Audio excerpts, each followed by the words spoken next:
Bonjour et bienvenue à un autre épisode de Nicole Bordelot en balado.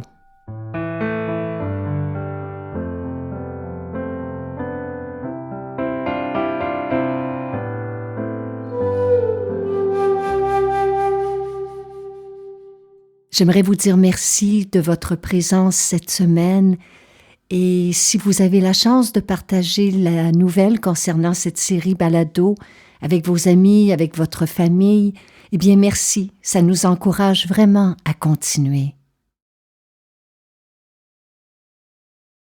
Voilà plusieurs mois déjà que nous sommes à traverser cette pandémie et je pense que s'il y a une chose qu'on a retenue jusqu'ici, c'est que chaque jour nous avons à naviguer des vagues. Les vagues du changement, les vagues de l'incertitude, les vagues de l'instabilité. Puis le paysage n'est pas entièrement sombre. Il y a des vagues qui sont agréables à naviguer, il y a des changements qui sont favorables, il y a des revirements de situation qui sont véritablement plus bénéfiques. On peut les naviguer avec légèreté, avec enthousiasme, avec spontanéité. Mais il y en a d'autres, comme une vague de conflits au travail, de soucis avec les enfants, d'ennuis financiers ou de problèmes de santé que l'on doit subir et qui sont nettement plus difficiles et éprouvantes à naviguer.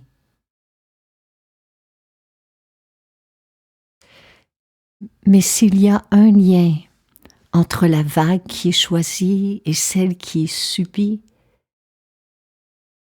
c'est que la vie nous rappelle continuellement qu'elle est mystérieuse et paradoxale.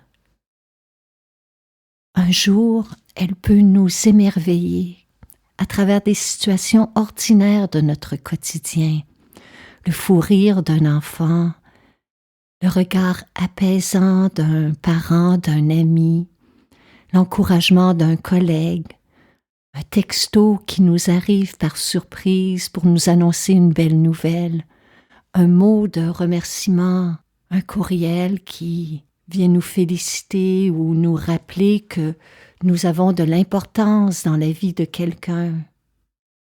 Alors un jour, la vie nous émerveille, nous étonne, et le lendemain, à travers une déferlante de mauvaises nouvelles, elle nous effraie. Un moment, la vie semble cohérente et pleine de sens. Et l'instant qui suit, elle est totalement déroutante.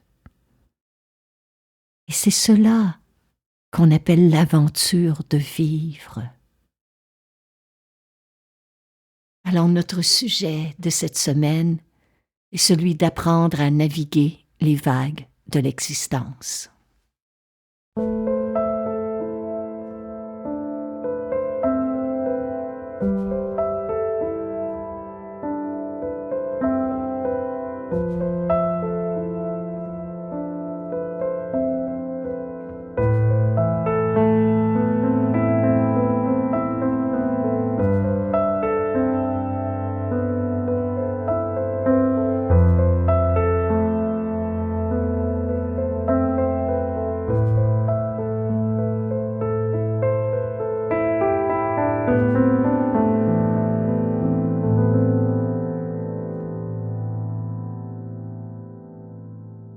Je pense que la majeure partie de nos angoisses provient du fait que nous aimerions que la vie soit un long fleuve tranquille, alors que c'est tout le contraire. C'est un océan puissant, insaisissable, incontrôlable. Et la marée de l'existence humaine, avec son mouvement de ballottement perpétuel, ne cessera jamais de déferler sur notre quai. S'il y a une chose que nous avons en commun, vous et moi, avec l'océan, c'est que nous sommes continuellement traversés par des vagues d'émotions et d'expériences. On ne peut refuser aucune d'elles. Si on les refuse, on refuse le courant de la vie. Si on tente de se soustraire à tout inconfort, à tout changement, on se coupe d'une transformation profonde.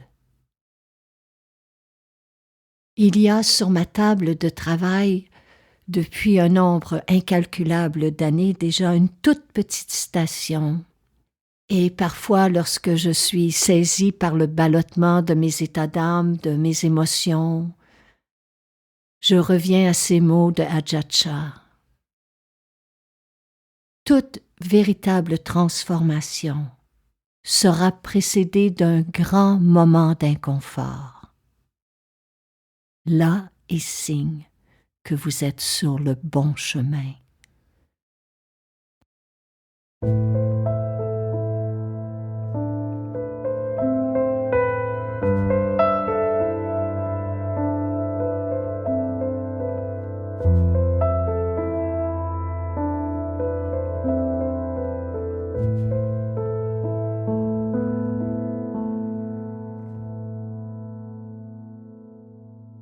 Je me souviens qu'un jour, en visionnant une compétition internationale de surf à la télévision, j'ai compris que si on ne peut pas arrêter les vagues de l'existence, on peut toutefois apprendre à les naviguer. En effet, il y a une fascinante similitude entre ce que nous traversons actuellement et l'entraînement du surf. En observant ces surfeurs d'expérience, j'ai réalisé qu'ils acceptaient à l'avance que l'imprévisibilité, l'inconfort et même la peur fassent partie de l'aventure. Et la peur est un inconfort, mais c'est un passage à traverser, une vague à naviguer. On nous enseigne à persévérer. On nous apprend à tout mettre en œuvre pour que les choses se déroulent selon nos précisions. Mais personne ne nous enseigne à vivre avec la peur pendant un certain temps. Face aux vagues de l'océan, le premier défi de l'athlète est de demeurer calme et centré, en pleine présence, malgré l'inconfort, malgré l'excitation ou l'anticipation. Ne pas se laisser emporter par des projections, des anticipations qui appartiennent à l'avenir. Ne pas être captif d'hier ou de demain, mais d'être pleinement focalisé sur l'instant même permet de transcender la peur.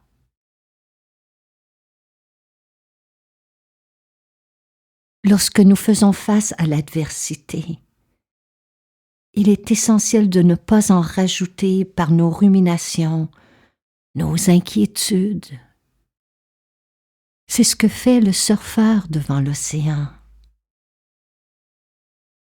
Il s'exerce à être pleinement dans l'ici et le maintenant. On serait porté à croire que pour naviguer les vagues, il faut de la force, de la volonté et beaucoup d'efforts. Et bien qu'il en faille, un surfeur d'expérience vous dira qu'il faut aussi beaucoup de patience, de présence et de persévérance. Et vous et moi, présentement, nous sommes comme des surfeurs sur cet océan qu'est la pandémie. Et ces états d'être en nous-mêmes doivent être nourris au quotidien. Car celui ou celle qui parvient à accueillir la totalité de la réalité sera celui ou celle dont la vie sera une aventure riche et profonde. En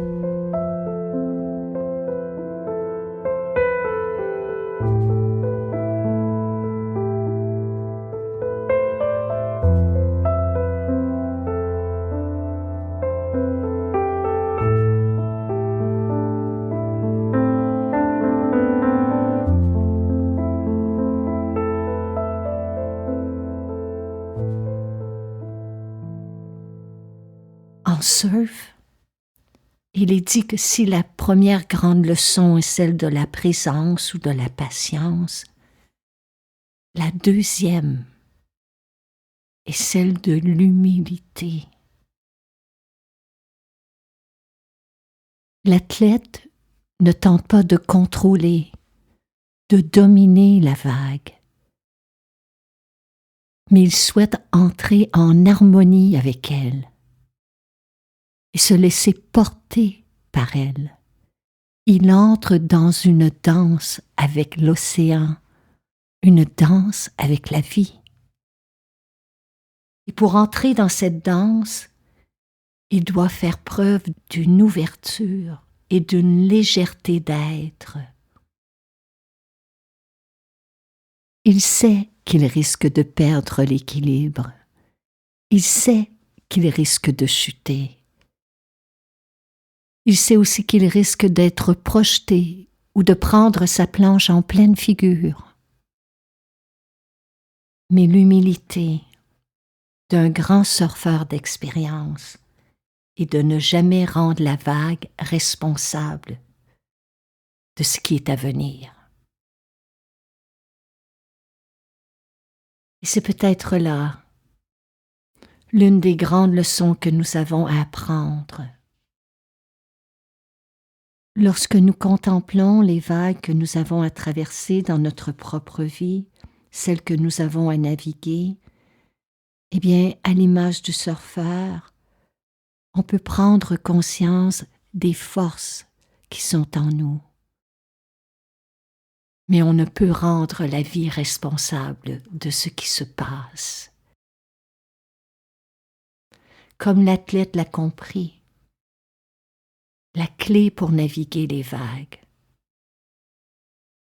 n'est pas dans la planche, n'est pas dans la vague. Elle se trouve en lui.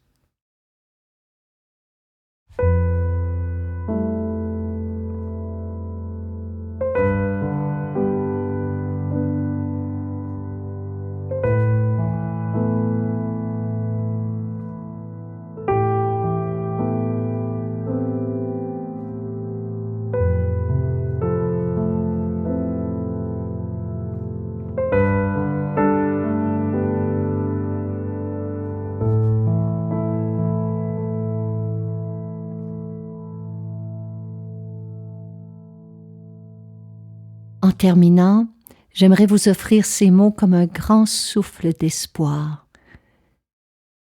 Et s'il vous est possible de vous asseoir confortablement et de fermer les yeux, puis de vous relier à votre souffle pour mieux les recevoir.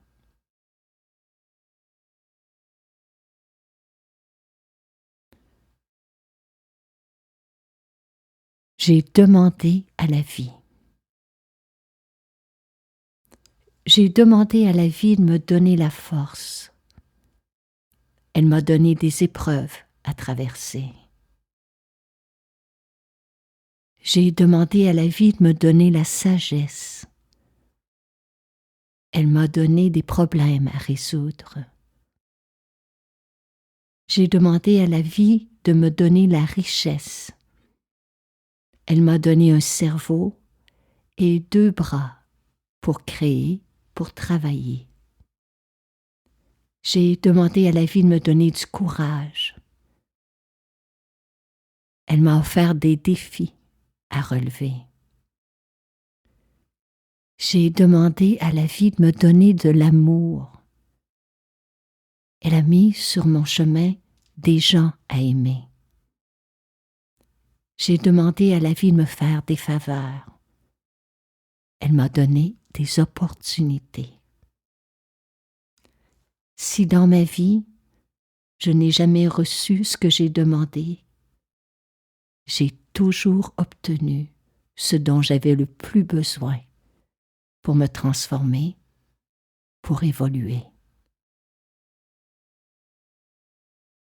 Namaste.